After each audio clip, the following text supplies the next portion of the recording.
Selamat malam, selamat datang di dalam Oase episode ke-206 malam ini. Bapak Ibu, perjalanan bersama dengan Tuhan adalah perjalanan dengan langkah-langkah kecil.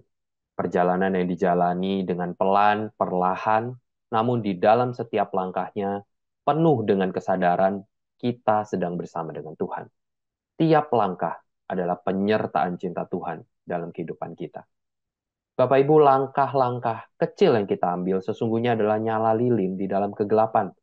Di dalam kebingungan perjalanan, mari kita melihat ke belakang. Melihat nyala lilin yang menandai langkah perjalanan kita sampai hari ini. Dan kembali meyakini bahwa penyertaannya akan selalu ada. Malam ini Bapak Ibu, mari kita kembali beroase. Mari kita mengambil waktu kembali di dalam kediaman, mendengarkan suara Tuhan.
Salam jumpa kembali dalam Oase.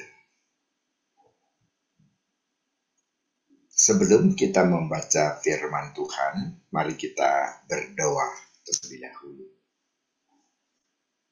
Bapa dalam surga, kami ingin serahkan waktu ini ke dalam tangan Tuhan. Biarlah Tuhan sendiri menolong kami, segala sesuatu dapat berjalan dengan baik.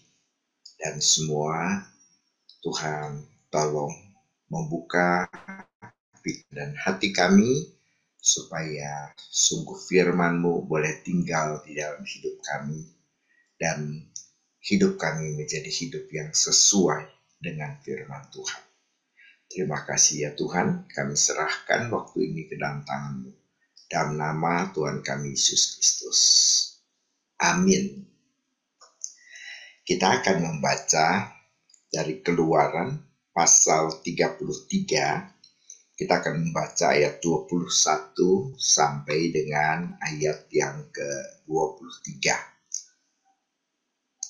Keluaran ayat pasal yang ke-33, kita akan membaca ayat 21 sampai 23. Demikian firman Tuhan.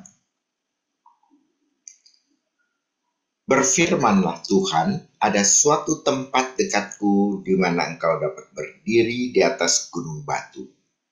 Apabila kemuliaanku lewat, maka aku akan menempatkan engkau dalam lekuk gunung itu, dan aku akan menudungi engkau dengan tanganku sampai aku berjalan lewat. Kemudian aku akan menarik tanganku, dan engkau akan melihat belakangku, tetapi wajahku tidak akan kelihatan. Sampai di sini kita membaca firman Tuhan. Tuhan adalah Tuhan yang tidak mungkin kita saksikan, tidak mungkin kita lihat. Karena kita adalah manusia yang berdosa. Kita adalah manusia yang terbatas. Sedangkan Tuhan adalah Tuhan yang tidak terbatas, unlimited. Dan Tuhan adalah Tuhan yang kudus, Tuhan yang suci. Sementara kita ini adalah kita yang berdosa. Tapi setiap manusia bagaimanapun mempunyai di dalam hati yang terdalam suatu keinginan yang mungkin sudah ada dari dahulu di dalam diri manusia. Bahkan sebenarnya keinginan ini mungkin adalah sebab mereka manusia ini sebagai keturunan Adam dan Hawa, mereka itu pada waktu sebelum kejatuhan, sebelum mereka jatuh dalam dosa, Adam dan Hawa itu mempunyai hubungan yang dekat dengan Tuhan. Ya, jadi kita bisa melihat misalnya di dalam Kejadian 3 pasal 3 ayat yang ke-8. Ketika mereka mendengar bunyi langkah Tuhan Allah yang berjalan-jalan di dalam taman pada hari yang sejuk. Dikatakan seperti demikian, ya. Jadi manusia itu terbiasa. Begitu mereka mendengar bunyi langkah Tuhan Allah, yang artinya di situ kita bisa melihat bahwa manusia mempunyai kedekatan dengan Allah. Sehingga bunyi langkah Tuhan Allah, mereka bisa tangkap, mereka bisa dengarkan, mereka bisa mengenali. Ini adalah bunyi langkah Tuhan Allah. Jadi, boleh dapat dikatakan bahwa manusia sebelum kejatuhan itu mempunyai satu hubungan langsung dengan Tuhan.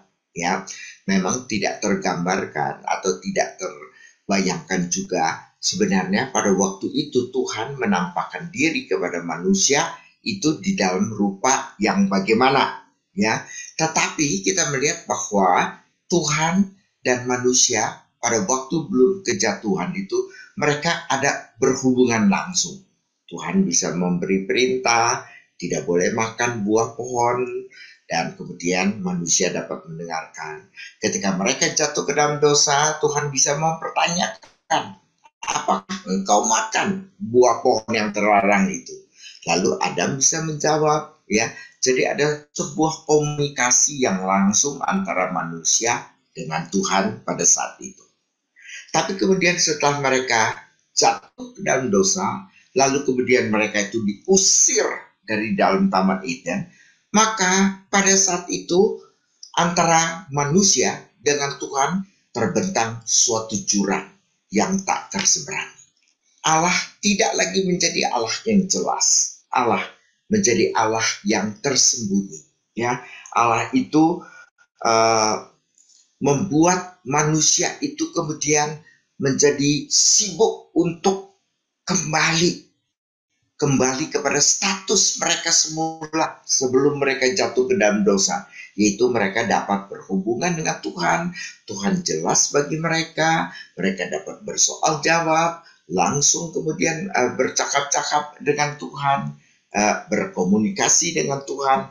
Tapi setelah mereka jatuh ke dalam dosa, seolah-olah mereka berbicara, Tuhan tidak menjawab. Mereka berseru kepada Tuhan, seolah-olah Tuhan tidak mendengar. Sehingga Tuhan menjadi tidak nyata bagi manusia. Tapi manusia bagaimanapun di dalam hati kecilnya tetap mempunyai satu keinginan, a perennial longing, satu kerinduan di dalam hati manusia yang paling dalam, bahwa mereka menghendaki supaya mereka bisa mengkonkretisasi Tuhan. Mereka dapat membuat Tuhan jelas, nyata, ya, sehingga seperti mereka berada di dalam Taman Eden sebelum mereka jatuh dalam dosa. Dan ini merupakan satu kehausan daripada jiwa kita untuk mendapatkan Tuhan yang nyata, Tuhan yang jelas, Tuhan yang tangible, bisa terlihat, begitu. Nah, itu yang sebenarnya di dalam hati kita merupakan satu hal yang kita inginkan. Maka pada waktu itu kita lihat bahwa kemudian mereka ini kemudian terjebak ke dalam pembuatan berhala dan sebagainya, sebab mereka sebenarnya menginginkan untuk sebenarnya menjadikan Tuhan Allah itu adalah Tuhan yang nyata, Tuhan yang jelas, Tuhan yang konkret, Tuhan yang dapat terlihat, ya, Tuhan yang bahkan dapat terkontrol oleh mereka, menjadi Tuhan yang bisa dikontrol oleh mereka. Itu di dalam rupa berhala, begitu. Nah, kita di dalam zaman ini memang kita tidak membuat berhala patung, ya, tapi sebenarnya kita juga berusaha untuk menangkap Tuhan dan mempenjarakan Tuhan barangkali di dalam kredo-kredo kita, ya. Jadi Tuhan hanya sebatas kredo, begitu. Kita tidak mempunyai Tuhan yang di luar daripada kredo kita, karena di luar daripada kredo kita itu adalah sesuatu yang intangible, sesuatu yang tidak jelas, sesuatu yang kita tidak mengerti, ya. Atau Tuhan itu kita reduksi menjadi konstruksi daripada teologi kita, ya. Jadi kita mengatur Tuhan itu begini, Tuhan itu pasti begini, oh Tuhan tidak akan begini, Tuhan akan begini, dan sebagainya. Sehingga kita sebenarnya mempenjarakan Tuhan, kita sebenarnya mereduksikan Tuhan, kita sebenarnya mengecilkan Tuhan. Tuhan tidak menjadi Tuhan yang tidak bisa dimengerti, Tuhan yang jauh-jauh lebih besar, Tuhan yang kudus, Tuhan yang suci, ya, Tuhan yang maha kuasa, Tuhan yang segala-galanya melampaui kita, sehingga Calvert bisa dapat mengatakan God is wholly other. Tuhan adalah sesuatu yang sama sekali lain daripada kita. Tak terbayangkan bahwa kita itu seolah-olah dapat capture, dapat menangkap Tuhan dengan pikiran kita, ya. Kita dapat mendefinisikan Tuhan, kita dapat mengontrol Tuhan melalui teologi kita atau kredo-kredo yang kita punya. Nah, jadi sebenarnya kita yang pada zaman modern, meskipun kita tidak membuat patung, berhala dan sebagainya, tapi kita membuat Tuhan, ya, yang juga dibentuk oleh teologi atau kredo yang kita buat sendiri, ya. Tentunya Allah lebih besar daripada kredo kita. Allah jauh lebih besar daripada teologi yang kita mengerti. Allah itu menjadi jauh lebih besar hal itu. Nah, jadi kita bisa melihat bahwa bagi kita bagaimanapun Allah tetap adalah Allah yang tersembunyi. Di dalam konsep daripada Martin Luther, Allah itu adalah Deus absconditus, selain daripada Allah yang Deus revelatus, di mana Allah itu menyatakan diri. Nah, di dalam penyataan Allah itulah kita mengerti Allah. Tetapi karena pengertian kita yang terbatas, bukan berarti Allah seperti demikian. Kalau misalnya di dalam penyataan Allah dikatakan, mata Tuhan melihat segala perbuatan kita, misalnya dikatakan seperti demikian, itu adalah Deus revelatus, di mana Tuhan mengatakan bahwa Dia melihat segala perbuatan kita. Tapi bukan berarti bahwa Tuhan mempunyai mata. Tuhan mau seperti manusia yang melihat, memakai mata untuk melihat. Mungkin Tuhan dapat melihat tanpa mata. Tuhan tidak perlu mata untuk melihat. Sehingga dia bisa memperhatikan semua orang dalam dunia ini dalam kelakuan mereka. Nah, jadi meskipun Tuhan menyatakan dirinya di dalam Deus Revelatus, penyataan diri, tapi bagaimanapun ada bagian Tuhan yang dikatakan oleh Martin Luther sebagai Deus Absconditus, di mana Tuhan itu ada bagian yang kita tidak mengerti di dalam diri Tuhan. Nah, di dalam bagian ini kita bertemu juga satu bagian di mana Tuhan berkata kepada Tuhan, ya, Musa berkata kepada Tuhan, ya, bahwa aku sebenarnya pengen untuk melihat kemuliaan Tuhan, ya, dikatakan oleh Musa di dalam ayat 18. Tetapi jawab Musa, perlihatkanlah kiranya kemuliaanmu kepadaku. Maksud Musa apa? Maksud Musa di dalam kemuliaan Tuhan itu terkandung natur daripada Tuhan yang sesungguhnya dan natur Tuhan secara full, ya, sungguh-sungguh Tuhan sebagaimana adanya, ya. Sebenarnya kemuliaan itu tidak sekedar kita melihat sesuatu yang berkilau-kilauan, ya, menyilaukan dan sebagainya di dalam kemuliaan, tapi tidak. Di situ dimaksudkan oleh Musa supaya dia dapat melihat Tuhan itu di dalam full nature, full and true nature daripada Tuhan. Itu yang ingin dilihat dan merupakan keinginan dari setiap kita. Kita tidak suka Deus Absconditus yang tersembunyi. Kita mau melihat Allah yang jelas, Allah yang nyata bagi setiap kita. Tapi Tuhan berkata, engkau tidak tahan memandang wajahku, sebab tidak ada orang yang memandang aku dapat hidup. Nah, jadi tetap bagaimanapun bagi kita yang berdosa ini, kita tidak akan tahan untuk menyaksikan Allah di dalam true and His nature, ya, yang sesungguhnya, real nature daripada Allah sesungguhnya. Maka sebenarnya jelas sekali Tuhan memang secara intensi Tuhan itu memang tidak dapat disaksikan. Tuhan itu tidak dapat dilihat. God is a God who is hard. Ya, bagi kita sangat sukar, sangat sulit untuk melihat Tuhan yang ada di dalam seadanya. Lalu bagaimana? Kenapa sih sebenarnya kita tidak dapat? Tentu sebenarnya jawaban menjadi gampang sekali, ya, yaitu ya karena kita berdosa, bukan? Maka kita tidak dapat berhadapan dengan Tuhan. Tapi di sini kita melihat satu kasih karunia Tuhan. Jadi waktu Tuhan tidak memperlihatkan wajahnya kepada Musa, itu bukan sekedar untuk menyembunyikan dirinya, ya, karena engkau tidak mungkin memandang wajahku dan engkau akan hidup.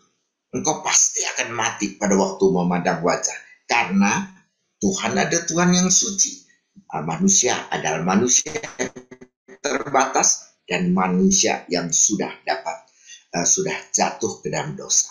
Maka ketidakmampuan manusia untuk melihat Tuhan dan Tuhan tidak memperlihatkan wajahnya kepada dia yang berdosa, sebenarnya itu adalah kemurahan daripada Tuhan. Sebab begitu kita bisa menyaksikan Allah sebagaimana adanya Allah di dalam true nature daripada Tuhan, maka kita akan mati. Musa akan mati pada waktu dia melihat the glory of God, kemuliaan Tuhan. Dia akan mati malah. Maka ketidakmauan Tuhan untuk memberikan Musa untuk melihat sungguh-sungguh siapa Allah sebenarnya, itu bukan sekedar melindungi Allah, tetapi sebenarnya adalah melindungi Musa di dalam keberdosaannya. Kalau dia melihat Tuhan, maka dia akan mati. Ya, kita masih mengingat juga kan pada waktu Yesaya nampak kemuliaan Tuhan di dalam Yesaya pasal 6 kan, pada waktu dia nampak kemuliaan Tuhan, dia bisa menjadi celakalah aku binasa, ya, sebab aku ini seorang najis bibir.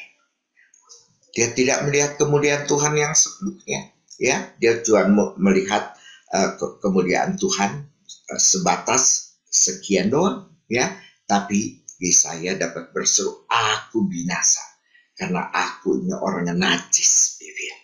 Dikatakan seperti itu. Maka Tuhan tidak memberi izin Musa untuk melihat dia. Itu adalah untuk kebaikan daripada Musa, untuk kebaikan Musa. Tapi tetap kemurahan Tuhan, ya. Kamu memang tidak bisa dapat melihat wajahku, the true nature of God. Kamu tidak dapat melihat, ya, sebab kalau ada orang yang melihat itu dia pasti akan mati.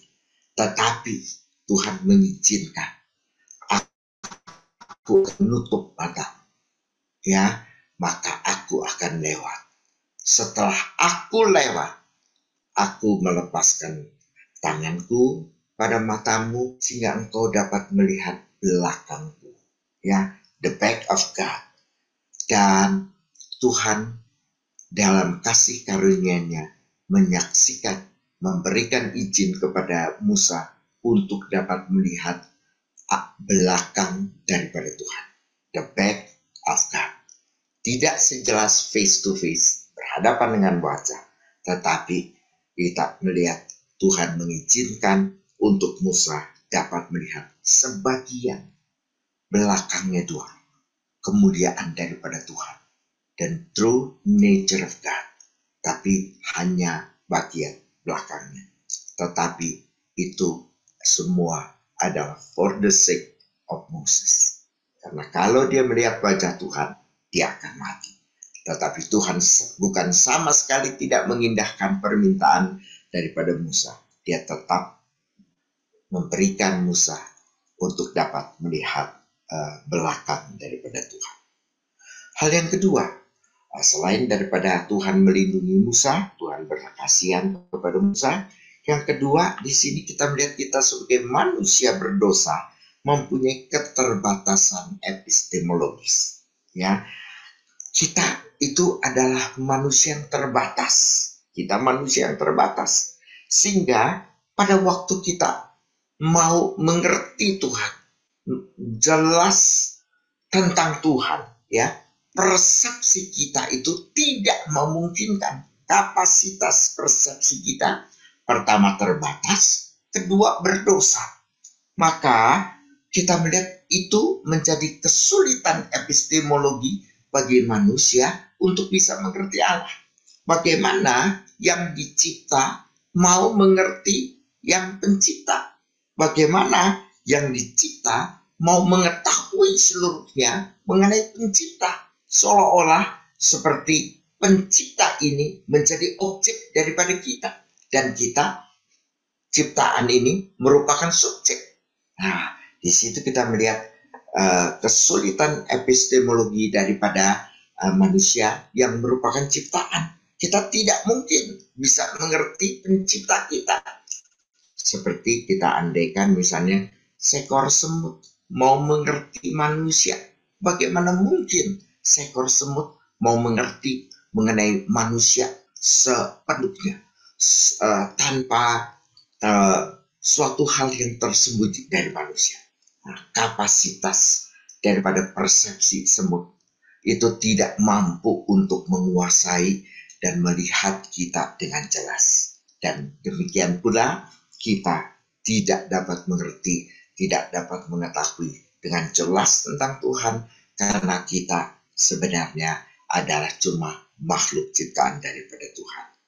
Maka di sini kita melihat bahwa pada waktu Musa melihat belakang daripada Tuhan, itu merupakan satu pengalaman Musa, ya, satu pengalaman Musa. Meskipun ada kesulitan epistemologi pada waktu berhadapan dengan Pencipta, tapi Tuhan memberikan kesempatan kepada Musa. Musa tetap bisa mengalami di mana dia bisa dapat melihat Tuhan secara parsial dan dia tetap selamat. Dia tidak mati karena dia hanya melihat kemuliaan Tuhan secara parsial, yaitu dia melihat belakang daripada Allah. Tetapi pada waktu Musa dapat menyaksikan belakang daripada Tuhan, dia sudah dapat merasakan, dia sudah dapat pengalaman bahwa Tuhan itu sangat mengagumkan. Awe and reverence, ya, yang disebutkan sebagai mysterium tremendum, ya, Allah yang mengagumkan dan yang membuat kita gemetar, tetapi kita menaruh hormat. Pengalaman Musa pada waktu dia melihat belakang Tuhan, meskipun merupakan misterium, tetapi misterium tremendum, di mana betul Musa mengalami perjumpaan dengan yang sangat mengagumkan, ya, dan sangat harus dihormati pada waktu dia menangkap jelas belakang daripada Tuhan. Nah, itu adalah sesuatu yang diizinkan oleh Tuhan. Satu pengalaman yang diizinkan oleh Tuhan untuk boleh tetap bergaul. Nah, kita yang berada di dalam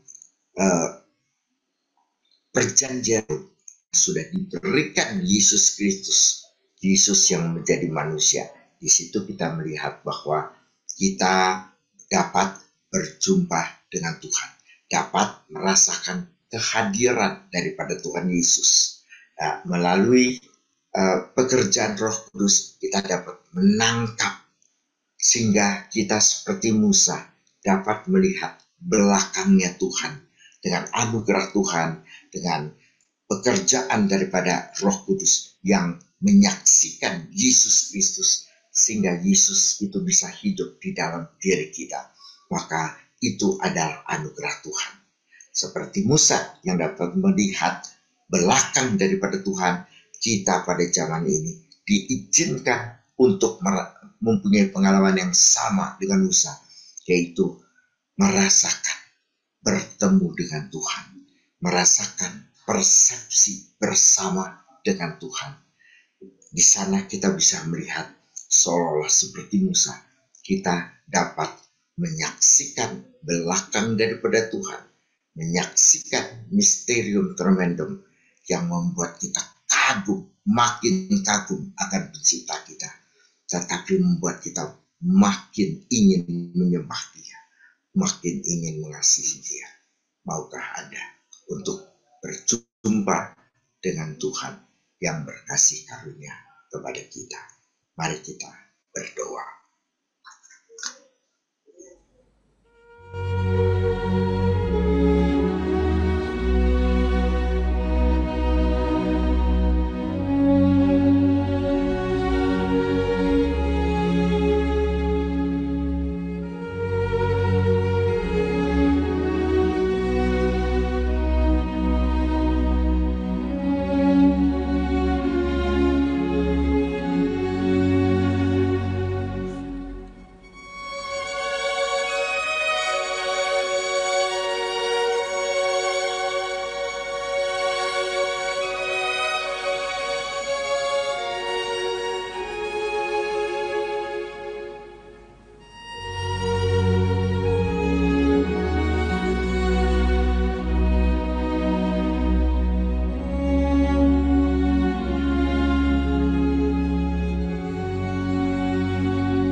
Bapa dalam surga, kami sungguh ingin seperti-Mu yang dapat menyaksikan kemuliaan Tuhan.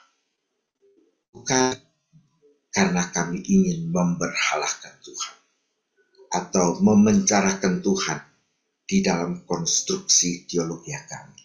Tapi sebaliknya, kami hanya menikmati perjumpaan itu sebagai satu kasih karunia Tuhan bagi kami yang hidup di dalam perjanjian yang baru, di mana Tuhan sudah membebaskan kami melalui Yesus Kristus. Meskipun kami masih hidup di dalam dosa, tapi Tuhan mengizinkan kami melalui Roh Kudus mempunyai pengalaman berjumpa dengan Tuhan yang menyatakan diri kepada setiap kami. Tolonglah kami ya Tuhan mempunyai pengalaman dengan Deus Revelatus, meskipun kami tetap tidak mengerti, karena Engkau bagaimanapun adalah Deus Absconditus. Tolong kami ya Tuhan. Di dalam nama Tuhan Yesus kami berdoa. Amin.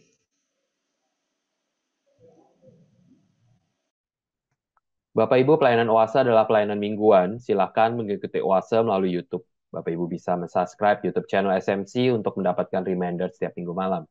Bagi Bapak Ibu yang terpanggil untuk memberikan persembahan bagi pelayanan SMC, silakan memberikan persembahan melalui transfer rekening bank atau Bapak Ibu bisa men-scan QR Code yang ada di layar. Demikian pelayanan Oase pada malam ini. Mari kita mengenal Allah lebih dekat hari ini dibandingkan hari kemarin. Tuhan Yesus memberkati. The Lord bless you and keep you.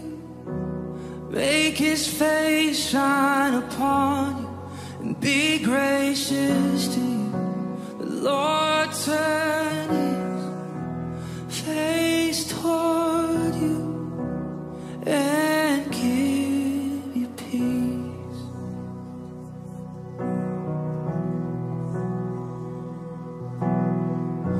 The Lord bless you and keep you.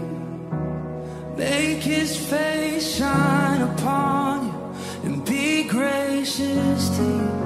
The Lord turn His face toward you and give you peace.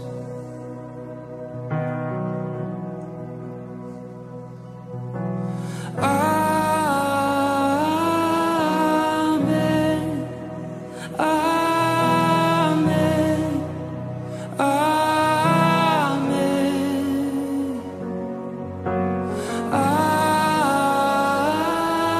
Amen. Amen. Amen. The Lord bless you and keep you. Make His face shine upon you and be gracious to you. The Lord turn His face toward you and give you peace. As we receive, we agree. Amen.